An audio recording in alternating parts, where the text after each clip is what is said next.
From cheers of the fans to the crack of the bat, learn it all from Jimbo, Gabe, Mike, and Matt. Giving thoughts on all public teams, whether times are boom or if they are lean. Hero players that you should know, not only the good things, highs and the lows. Here it is, we're ready to go. Please enjoy the podcast. On with the show. Good morning, good evening, and good everything in between, and welcome to the podcast. It's our preseason prediction special. I'm your host, Jim Obernicki, and I'm joined as always by Mr. Gabe Borman. How you doing, Gabe? The baseball starts to matter now. The baseball games start to count now. We're going to be on the broadcast this weekend. How can you not get up out of your seat for this? I know the excitement and the electricity is in my blood, and I am so raring to go to watch some good baseball. And we are also joined, as always, by Mr. Michael Bealey. How you doing, Mike? Tired as anything, but I'm finally happy that we're completely out of non-baseball season. It's been too long. The off-season is done. We are raring to go. Hopefully we can get this out right before the season starts this week, but we have a official broadcast coming up. Gabe, what do you have for us on news-wise with news coming up and the games coming up here? First off, congratulations to the Hokkaido Nipponhem Fighters for finishing the preseason in first place. I know the games don't count, but it's still good to see the Fighters starting the season strong. This is also the last time we'll see the other league in Pacific League Parks and on Pacific League TV until June.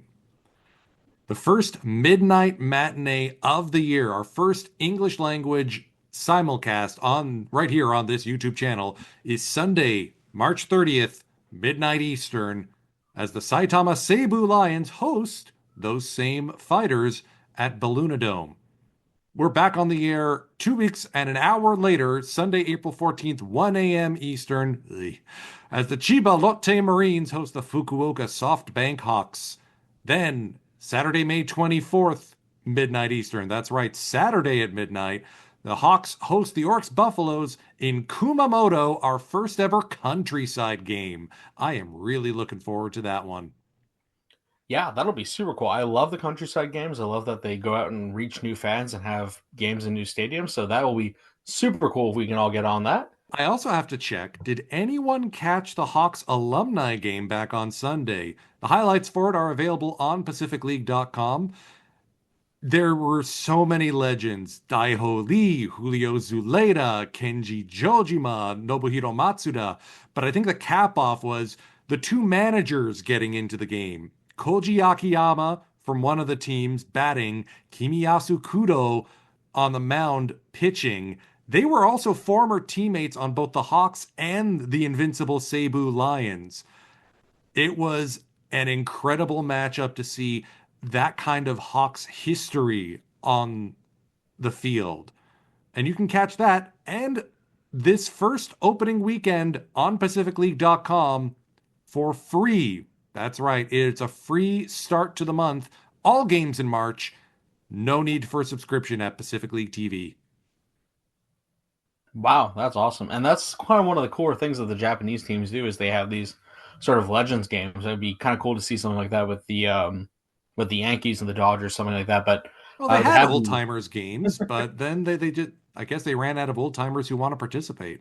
Yeah, I guess. No, in Japan, they're always raring to go, and it's a very fun thing. And so, should we get right into our season predictions? Guys, do you want to start? Are you ready to talk about the new season coming up? All right. Get ready for the spice. The spice. Fighters for the pennant. Okay, wow. I know the Hawks are insane. the dominant choice, but the Fighters have such a young group that's continuing to develop a full season of Fran Milreyes, a full season of Shun Mizutani doing his stuff. Let's not forget that they also got Koji Fukutani to help lock down the bullpen and a full season of Drew Verhagen fully adjusted to NPB again. I'm calling the Fighters. There's enough upside there. It'll be close. Probably decided on the last week of the season, but they're going to get in over the Hawks. Hawks are the easy number 2 seed for me. 3rd seed, the Buffaloes will regress back to the mean. They're going to take 3rd place, adding Aren Kuri and hoping for a positive return to normal for the lineup, I think they're going to overleap the Marines for fourth. And just a little bit of a spicy finish, Lions for fifth place. The addition of Cedeno, Wingenter, the continued development of their pitching staff. Yes, they lose Natsuki Takeuchi. There's still enough there to convince me that they're going to finish ahead of the Eagles, who, quite frankly, have fumbled the ball on their foreign players signings. And I don't see them building enough momentum with what is, I think, their third or fourth manager during the time we've been doing this podcast. That's a fair enough assessment. I can understand your logic. However, I'm coming in here with better spice, better picks, better hot takes. Number one, league pennant leaders for all of the season from front to back. I'm willing to break. Once again, it is the Fukuoka SoftBank Hogs. Best team in the league. Haven't gotten any worse. Everything's status quo. Why change anything? They got this. They can do it. They're in charge. Now, okay, they did lose Takayuki Kai, but I think they'll be able to recover from that, and everything will be peachy clean for the Hawks. Number two in the league will obviously, I think, be the Hokkaido Nippon Ham Fighters. Again, another team that is good, is going to get better, and might give the Hawks more of a run for their money this season. I'll give you that much. And I also do agree the Oryx Buffaloes will come in third. They will regress to the mean. They dealt with a lot of injuries and a lot of bad juju last year. I think they're going to get right back on the horse now and be one of the best teams in the Pacific League. In fourth place, I'm going with the Tohoku Rakuten Golden Eagles. They still have a very young core that's kind of going to get better, get developed. They have the number one pick in the draft who might make a difference this year. I can see them making their way to fourth, but just falling short of making the playoffs. And fifth in the league, I actually have the Saitama Seibu Lions. It can't get much worse for them, and they did lose Takeuchi, but I think the pitching will come through. The hitting's got to get better, at least a little bit, in theory, hopefully. And I think the Chiba-Lotte Marines are in for a disaster season. I think losing Roki Sasaki and all the other changes, I think they're just sort of not going to have the right vibe going into the season and will falter down the line. That's how I feel about it. So you're calling Hawks tape to tape? Yeah. If they lose game one, you realize that whole prediction is scum. Well, they're not gonna. And speaking of the Chiba-Lotte Marines being in last place, we could get over to Mr. Michael Beasley. What do you think is going to happen this season? Well, I don't think that, so I'll get to that. For first place, I have the Hawks because I think that just makes the most sense at this point. They're just a really great team on paper, on the field, and they just continue to do it every year. I mean, it's just kind of a no-brainer at this point. Number two, I actually have Oryx. I do think Oryx is going to make a return to what they did. I mean, last year was their first year without Yamamoto. And I mean, I kind of think last year was just kind of like, well, what are we doing here? Maybe. I'm not an Oryx expert. I don't follow them too closely, but I do. They got nerfed by the mush ball. Pretty much. I think there were some patch notes for them. We nerfed Oryx, but I think they're going to get buffed this season in the grand scheme of. Aha. At number three, I will have Lotte because I feel as though they're still kind of in a good spot. They added Shuta Ishikawa back to the rotation from free agency. I do feel as though their players are still performing well, and have players that do leave everything out on the field every single day and perform very well. Hiromioka was, I believe he still had a really good spring. I didn't get to see as much as I wanted. Yeah. Just everything, I still think they're well within their window. Number four, I actually have Rakuten simply because I feel as though just coming up short is just what they've done at this point. They are going to have, a very rough start to the season, kind of figured out in the middle, but it's going to be too much or too little too late. And then they just kind of barely miss it. Number five, I have the Fighters because I'm going to be called a hater, but I'm not a Fighters believer because as much as I have been a fan of the NPB and following it closely, every year the Fighters are supposed to do something, and every year they come up short. They accomplish nothing, but they have all the faith in the world behind them. And number five, I have the Lions simply because, I don't follow them too closely, but as much as that pains me to put them there because I do like the Lions as a team. I like the Balloon Dome. I like their pitchers. I just like them, and it does pain me to put them in last place, but it's kind of like the White Sox with MLB last year. It's like after what they did last year, you kind of have no choice but to put that in your predictions, in my opinion, at least. I think the Lions are marginally better than the White Sox. Same vibe. I'll give you that. I firmly believe the Lions could destroy the White Sox in Yeah. Oh, easily. Just Like, let's mercy, not just forget, mercy rule them in 2 innings. they signed a bunch of really good players. Their youth is going to continue to develop. Kento Watanabe looking at you. And, of course, the best up the middle defense in the league in Tonosaki and Genda. There's a lot you can do with that. They just have to win every game 1-0 or 2-1. Yeah, basically. But I'm looking forward to Hiruma making. You know me, I'm always a big Hiruma believer, and I think he'll get better this season. Maybe Tonosaki returns to 2 seasons ago, where he was one of the better second basemen in the league. I think the main thing is Imai's going to have to pitch every single game, all 9 innings. Oh, come on. They have Chihiro Sumida. They have Kona Takahashi. They have the depth. Wait, what's his name? There was Oh, Kaima Taida, of course. Yeah. You know, I keep forgetting he's a starter, and he's been a starter for like 3 years now. I know. They've got crazy depth. Every time I see him, I'm like, oh wait, when did that happen? Yeah. So and now if they get their bullpen right, honestly, and the offense isn't like losing Abreu kind of stinks. He was a big ace in their bullpen. Yeah, they could. I mean, they're not. I mean, I probably think talent-wise, they're the worst team in the league. I honestly think the Marines are in for a bit of a hurt this season because when you lose Sasaki, Sasaki, he was gone so much you kind of forget he was there in the first place. Yeah, let's not forget Atsuki Taneichi did outpitch him multiple. It's not seasons. really a cope. I mean, he was gone for a month or 2 months with a blister that never left. But he still made a. And then there was an oblique injury, and then some days he just didn't feel like it.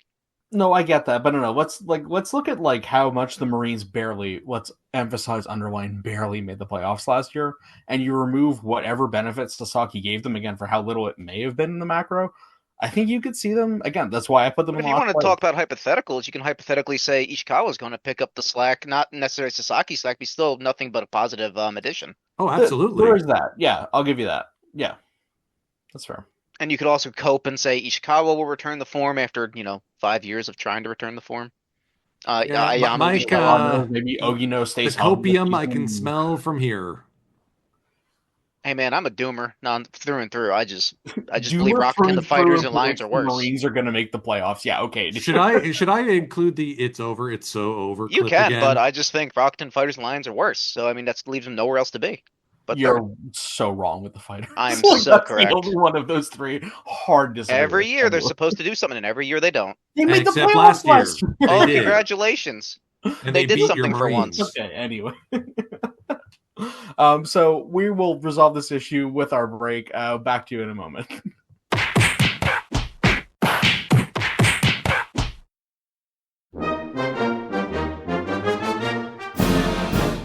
Hear me, good people of the baseball world.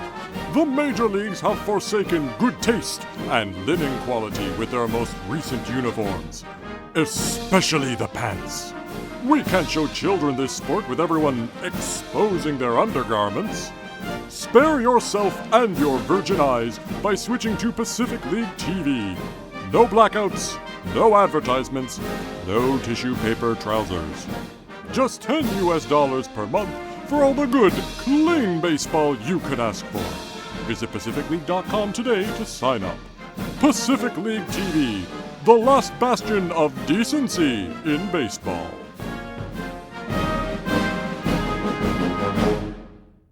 You may notice that one member of our team is absent. Matt Seivert did send in his preseason predictions, starting with his standings results. Take a listen. Hey, all you podcast listeners. I am just as excited, if not more excited, than most of you listening right now for the Pacific League season to start up in 2025. We are less than a week away from this as I record, and I am so ready for baseball to be back. Well, for the baseball to count. It's been back a little bit, I suppose.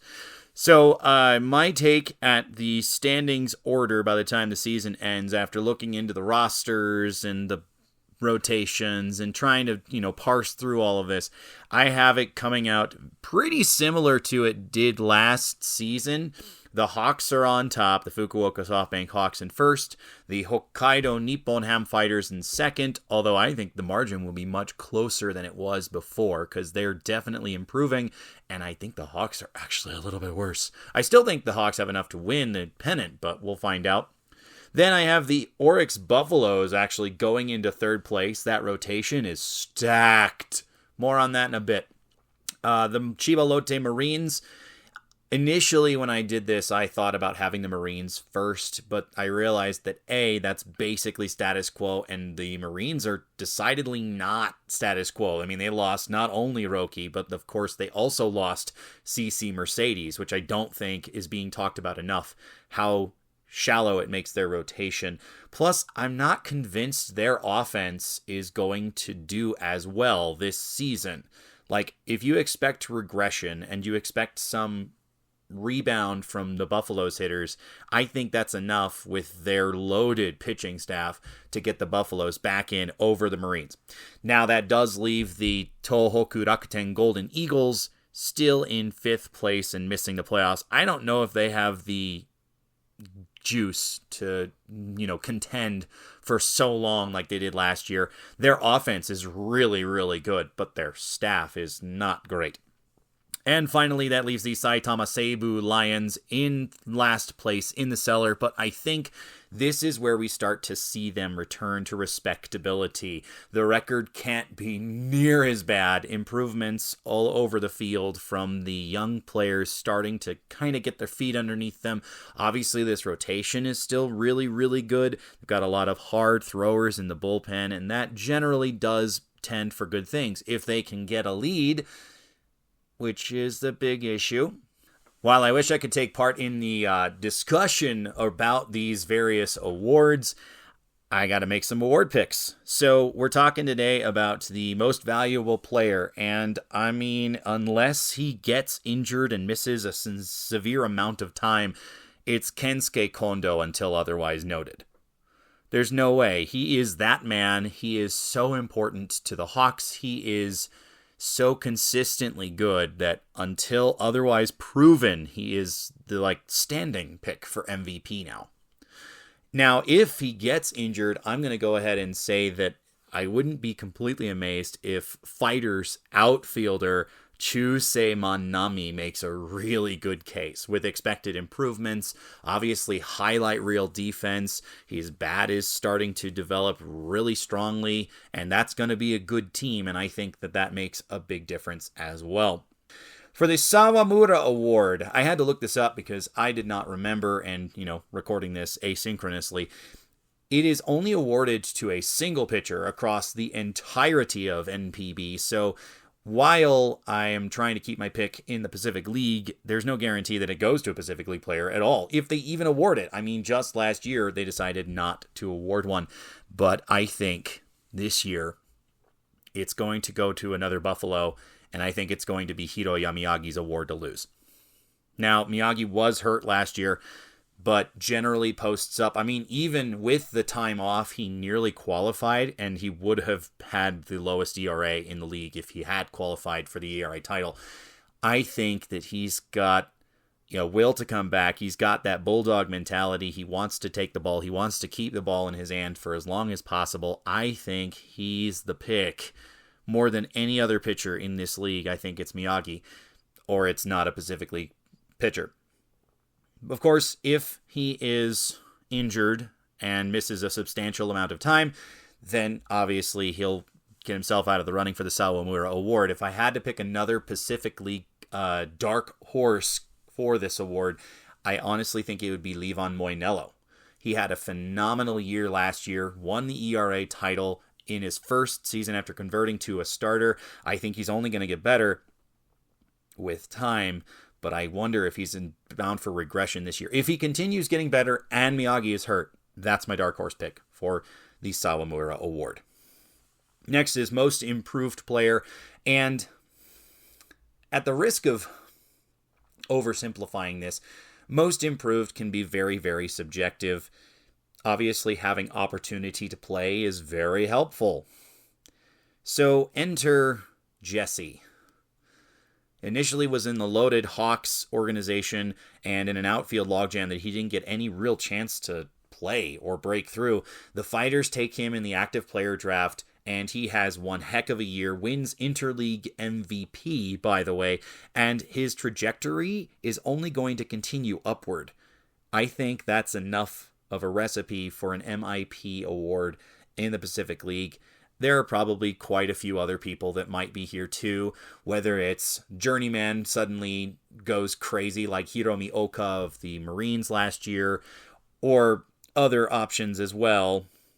Not to reduce it to a comeback player, but like having prospect pedigree, you expect them to hit. So the ones you don't have hit right away are usually good contenders for this award. But I'm going with Shun Mizutani of the Fighters. Finally, Best Gaijin. I mean, can I take two, please? Can I take both a hurler and a player? In the case of the Moundsman, I think Levon Moinello is the obvious pick. Like, there's no other import who is so good in this league right now that is standing on, shoving every sixth day, or I guess it's every seventh day, but whatever. I can't think of anybody else that really beats him. Now, I don't know if he'll get the Best Gaijin award because there are also hitters to consider, and I think the Franimal with a full season is about to shock this league. Like, even with his half or like whatever it was of the season, he basically led the league in home runs, only behind Hotaka Yamakawa. This is a great hitter who is going to get another year to adjust and not have to like learn on the fly in the new league. And I think he's got probably a 40 home run season in him. If he does that, like, where are you going to find a better Gaijin player on these rosters? Gregory Polanco? No. Neftali Soto? No. Reyes' teammate Ariel Martinez? Definitely not. As far as the batting talent goes, the foreign players, like, it's down to Reyes. If Reyes doesn't play enough, you could see an opening for Polanco, Ariel Martinez, Neftali Soto. Finally, wrapping up with a crazy prediction, and I don't know, I think if I had to rate it on the scale of absolutely eyeballs out of my head to relatively tame but just kind of unexpected, this is closer to the latter, but I believe, and this is actually a combo one, so I'm really in trouble if this goes well, that a Lions pitcher will win the ERA title even though the team is still going to be in the cellar. Let that sink in for a moment. Their pitching staff could be that good. I mean, Tatsuya Imai was third in the ERA title race, won the strikeout title. His teammate, who was just a rookie, by the way, not Nasty Natsuki, was second in the ERA race behind only Moinello. Of course, all of them would have been behind Miyagi had Miyagi qualified. But I think the Lions pitcher will actually win the ERA title this year. I'm not going to go ahead and put my eggs in one basket and say who it is, except that it's probably not going to be Tatsuya Imai because he walks too many people. Anyway, those are my predictions to contribute for this season preview podcast. We hope you're excited for action to resume, and we can't wait to see you all in our first midnight matinee. And I'm looking forward to being there and getting back on the call with Gabe and Jimbo and Mike. And here's to a successful 2025 Pacific League season. And so he's just heard from Matt there with his full team and awards predictions. We're going to get right into our awards predictions over here. So for me, I'm thinking Pacific League MVP.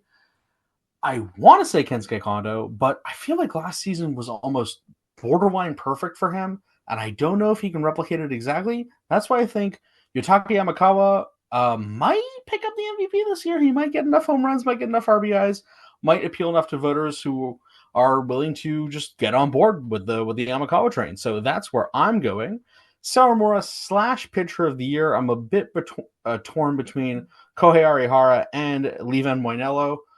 I don't know if Moinello will ever qualify for the Sawamura, but I think he will be the best pitcher in the Pacific League this year.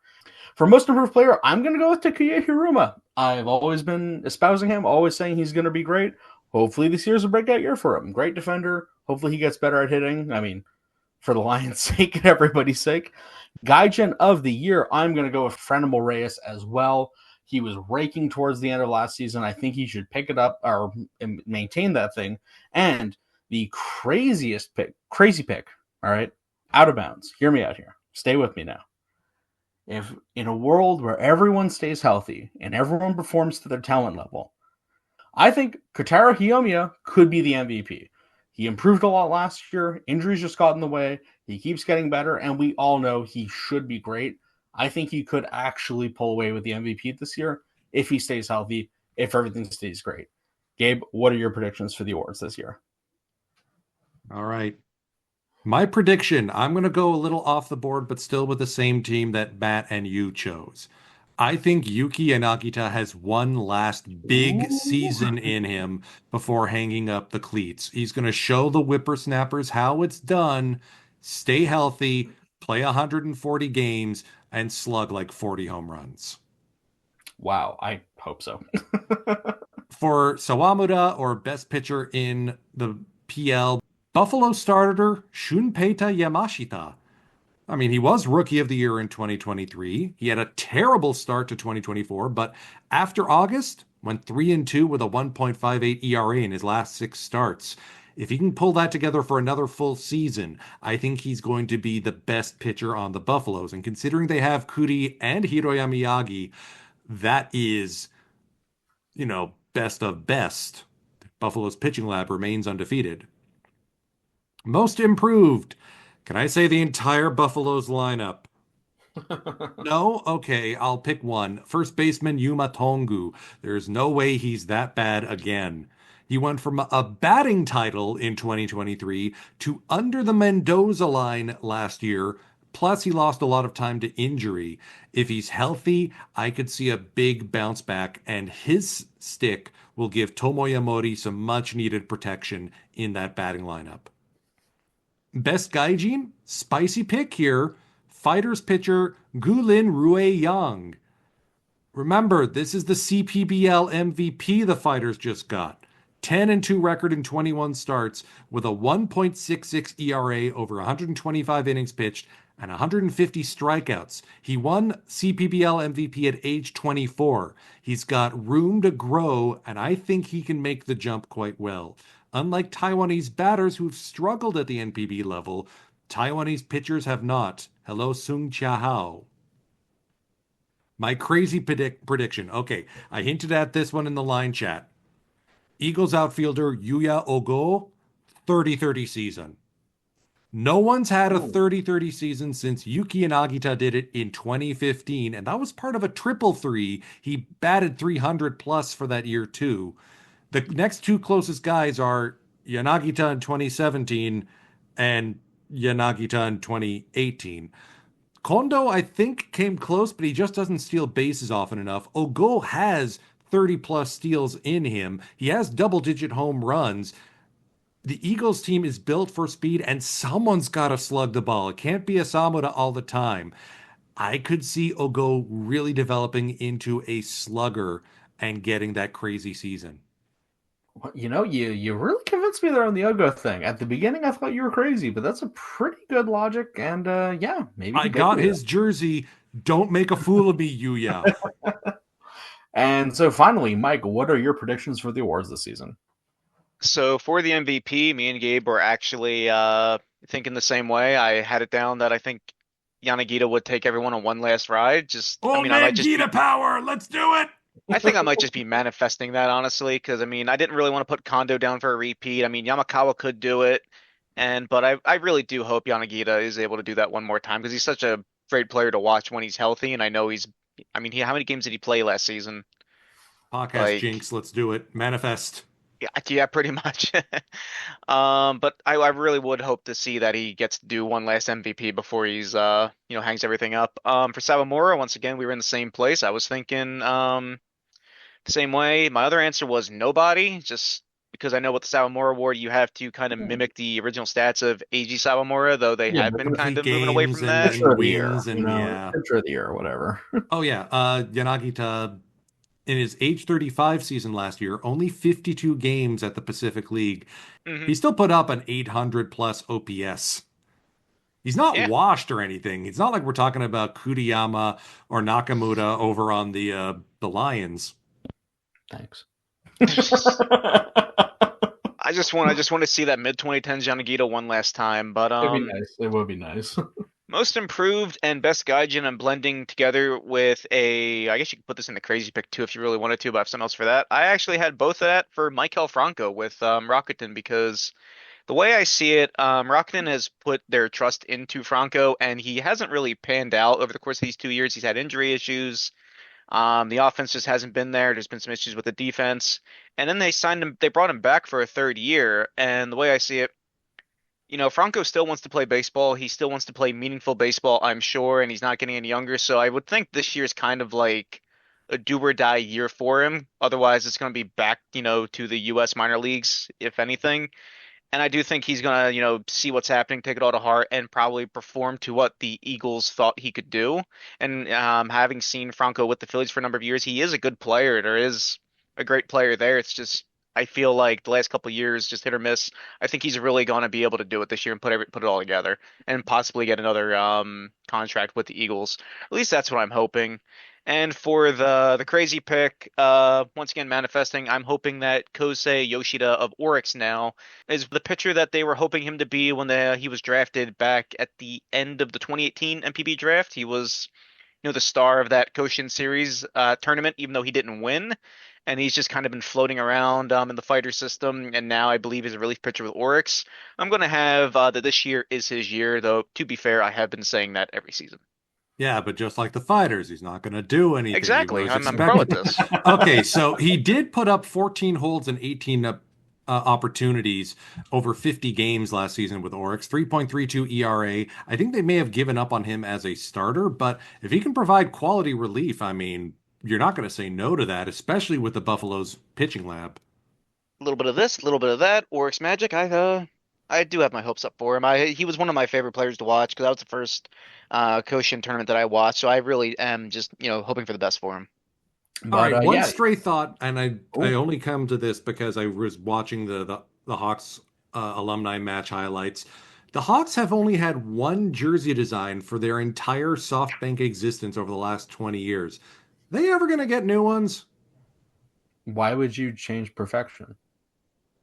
Well, why would you throw logic back in my face.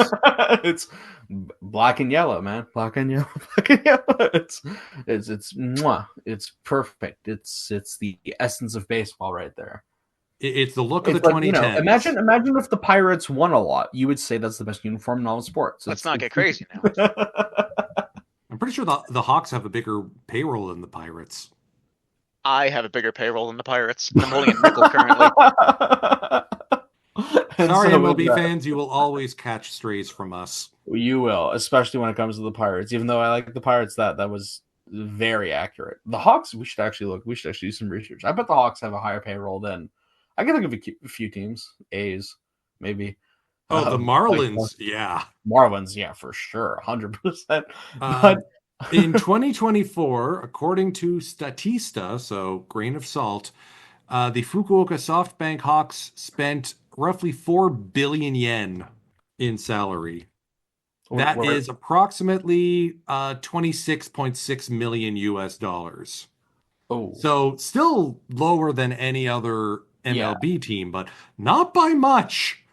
Which is the scary part. And they have the biggest organization, so I mean, like, they're And actually, speaking of the American League and MLB, let's see, do we have anything familiar faces in new places, Gabe? What do we got with our boys? Just one, and it's very exciting, and I'm hoping it goes well. Shohei Ohtani is throwing a bullpen session on Saturday. Ooh. I mean, the guy already put up a 50-50 season last year. If he can get back on the mound in meaningful games, there's going to be a lot of Dodgers hats in Japan. He could be the first ever, if we're being pragmatic and realistic about things, 50-50-50 player. 50 home runs, 50 stolen bases, 50 wins if they just manage his innings correctly. I think 50 strikeouts might be more likely. 50 strikeouts, 50 wins. That's all you need, baby. Okay, old Hoss Radburn. Tungsten Armode oil. And so that brings us to the end of today's show. So thank you very much for joining us, and we hope to see you on the broadcast this week and throughout the rest of the season. Check out PLTV, check out our YouTube channel, subscribe, do all that YouTube stuff, and we'll see you next time on the podcast. Take care.